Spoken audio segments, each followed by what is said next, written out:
السلام علیکم ورحمۃ اللہ وبرکاتہ۔ تو آج میں پھر سے آپ لوگوں کے پاس حاضر ہوں ایک نئے ویڈیو کے ساتھ، اور آج کا جو ہمارا ٹاپک ہے وہ شہید سے ریلیٹڈ ہے، یعنی کہ جو اللہ پاک کی راہ میں شہید ہو جاتے ہیں ان لوگوں کو مردہ کہنا صحیح ہے یا غلط۔ اس چیز کے بارے میں آج میں انشاءاللہ تعالی آپ لوگوں کے پاس کچھ انفارمیشن شیئر کروں گا کہ ان لوگوں کو جو اللہ کی راہ میں شہید ہو جاتے ہیں، قربان ہو جاتے ہیں، اپنے جان و مال کی قربانی دے دیتے ہیں، ان کو مردہ کہنا چاہیے یا نہیں کہنا چاہیے، اس کا کیا دلیل ہے اسلام میں، یہ کہنا صحیح ہے یا غلط ہے، ان ساری چیزوں سے ریلیٹڈ آج کچھ باتیں کرتے ہیں ہم اور آپ۔ تو سب سے پہلے کہ مردہ کہتے کس کو ہے؟ دیکھیے، ایک ہوتا ہے ڈیتھ اور ایک ہوتا ہے ڈیڈ، اور دونوں میں ہوتا ہے فرق۔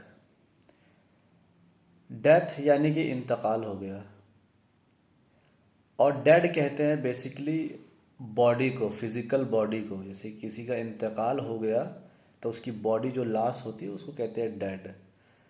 تو انتقال تو ہر انسان ہوتا ہے اور ہر انسان کو ہونا ہے، چاہے وہ مسلمان ہو چاہے وہ غیر مسلمان ہو۔ تو سب سے پہلے ہم یہ سمجھیں گے کہ مردہ کس کو کہنا ہے اور مردہ کس کو نہیں کہنا ہے، کہ کیا ہم دونوں کو ڈیڈ بول سکتے ہیں، دونوں انسان کو مردہ بول سکتے ہیں یا نہیں۔ تو سب سے پہلے ہم لوگوں کو یہ جاننا ضروری ہے، تو جو انسان اللہ، یعنی کہ جو انسان کلمہ گو ہے، یعنی کہ ایمان کی علامت میں انتقال کر جاتا ہے، اس کی ڈیتھ ہو جاتی ہے یعنی مرتیو ہو جاتی ہے، تو اس انسان کو مردہ نہیں کہیں گے۔ جو ایمان کی سلامتی میں ڈیتھ کر گیا اس کو مردہ نہیں کہیں گے، اور جو کفر کی حالت میں مر گیا، انتقال ہو گیا، تو اس کو مردہ کہیں گے۔ اب سوچنے والی بات ایک یہ ہے کہ انتقال تو دونوں کا ہو گیا، تو فرق کیا ہے؟ ڈیتھ تو دونوں کو ہو گئی۔ تو جو انتقال ایمان کی علامتی میں ہوا اس کے لیے قبر سے لے کے آخرت تک جگہ ہے، اس کے لیے گنجائش ہے، اور ایک دن انشاءاللہ تعالی اس انسان کی مغفرت ہو جانی ہے، وہ جنت میں شامل ہو جائے گا۔ لیکن جو کفر کی حالت میں مر گیا، جس کو ہم مردہ کہتے ہیں، تو اس کے لیے مرنے کے بعد اس کے لیے قبر اور آخرت میں کوئی جگہ نہیں ہے سوائے جہنم کے۔ تو یہ وہ فرق ہے ڈیتھ اور ڈیڈ میں۔ ڈیڈ صرف فزیکل باڈی کو ہی نہیں بولتے ہیں، اس سے مراد یہ چیز بھی ہوتا ہے۔ اب آتا ہے شہید۔ تو شہید کے بارے میں اللہ رب العزت کیا ارشاد فرماتا ہے قرآن مجید میں، اس کو دیکھتے ہیں۔ جب آپ قرآن مجید کا مطالبہ کریں گے تو شروعات میں ہی ہے سورہ نمبر 2، سورۃ البقرہ، آیت نمبر ہے 154۔ جب آپ اس آیت کا مطالبہ کریں گے تو آپ کو ملے گا اللہ رب العزت یہاں پہ ارشاد فرماتا ہے، وَلَا تَقُولُوا لِمَن يُقْتَلُ فِي سَبِيلِ اللَّهِ أَمْوَاتٌ بَلْ أَحْيَاءٌ وَلَٰكِن لَّا تَشْعُرُونَ۔ اس کا اردو ترجمہ ہوتا ہے کہ جو اللہ کی راہ میں شہید ہو جائے اسے مردہ نہ کہو بلکہ وہ زندہ ہے، لیکن تمہیں اس بات کی خبر نہیں۔ تو اللہ رب العزت نے قرآن میں صاف ارشاد فرما دیا ہے کہ جو اللہ کی راہ میں شہید ہو جائے، ایمان کی سلامتی میں شہید ہو جائے، اس کو مردہ نہ کہو، وہ مردہ نہیں ہے، وہ زندہ ہے، لیکن تمہیں اس بات کی کوئی خبر نہیں۔ تو یہاں پہ یقیناً آپ لوگوں کو سمجھ میں آ گیا ہوگا کہ جو ایمان کی سلامتی اللہ کی رضا کے لیے شہید ہو گیا، اسلام کی راہ میں شہید ہو گیا، اس کو مردہ نہیں کہیں گے۔ مردہ کہیں گے کس کو؟ جو کفر کی حالت میں مر گیا۔ تو یہ فرق ہے ڈیتھ اور ڈیڈ میں۔ اب چلتے ہیں کہ شہید کہتے کس کو ہے۔ یہ تو قرآن کا دلیل ہو گیا، جو قرآن نے کہا کہ جو اللہ کی راہ میں شہید ہو جائے اسے مردہ نہ کہو۔ اب دیکھیں گے کہ شہید کہتے کس کو ہے۔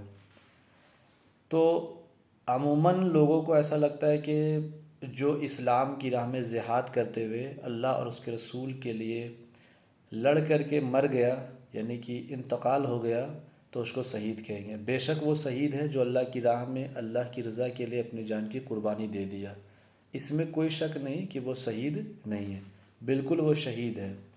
لیکن اس کے علاوہ کوئی مومن ہے، کوئی مسلمان ہے ایمان کی سلامتی میں، یعنی اس کا انتقال ایک ایکسیڈنٹ سے ہو جاتا ہے، اس کا انتقال ہو گیا ایکسیڈنٹ میں، اور ایمان کی سلامتی میں وہ انتقال کر گیا، تو اسے بھی شہادت کا درجہ ملتا ہے۔ کسی مسلمان کو سانپ نے کاٹ لیا اور اس سے اس کی موت ہو جاتی ہے، تو اس سے بھی اس کو شہادت کا درجہ ملتا ہے، یعنی کہ کسی انسیڈنٹ سے کسی کا انتقال ہو گیا، کسی مسلمان کوئی نیک انسان تھا، اس کا مرڈر کسی نے کر دیا، تو اس کو بھی شہادت کا درجہ ملتا ہے۔ بیسیکلی یہ تھوڑا ڈیٹیل تھا جو میں نے آپ لوگوں کے ساتھ شیئر کیا شہید سے ریلیٹڈ، اور شہید کے بارے میں قرآن کیا کہتا ہے اس سے ریلیٹڈ۔ تو جب بھی اپنے زبان کو کھولیے تو ناپ تول کر کے بولیے کہ کیا بولنا چاہیے، نہیں بولنا چاہیے۔ عموماً کیا ہوتا ہے، ہم معلوم نہیں ہوتا، پھر کچھ بھی منہ میں آتا ہے بک دیتے ہیں، منہ اٹھا کر کے بول دیتے ہیں۔ اس لیے جو اللہ کی راہ میں انتقال ہو جائے، جو نیک بندے ہیں انتقال کر جائے، تو اسے اس طریقے سے بے ادبی کے طریقے سے، خاص کر کے مردہ تو اسے تصور مت کیجیے، بولنے کا بھی ایک طریقہ ہوتا ہے۔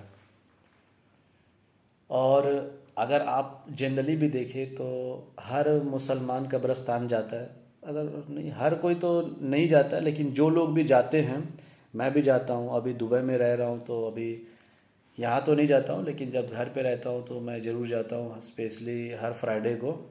تو جب مسلمان قبرستان جاتا ہے تو جانے کے بعد وہاں سب سے پہلے سلام کرتا ہے، جہاں تک میری جانکاری ہے، السلام علیکم یا اہل القبور، یہی کہتے ہیں لوگ قبرستان پہ جا کر کے۔ تو ہم کس سے کہتے ہیں؟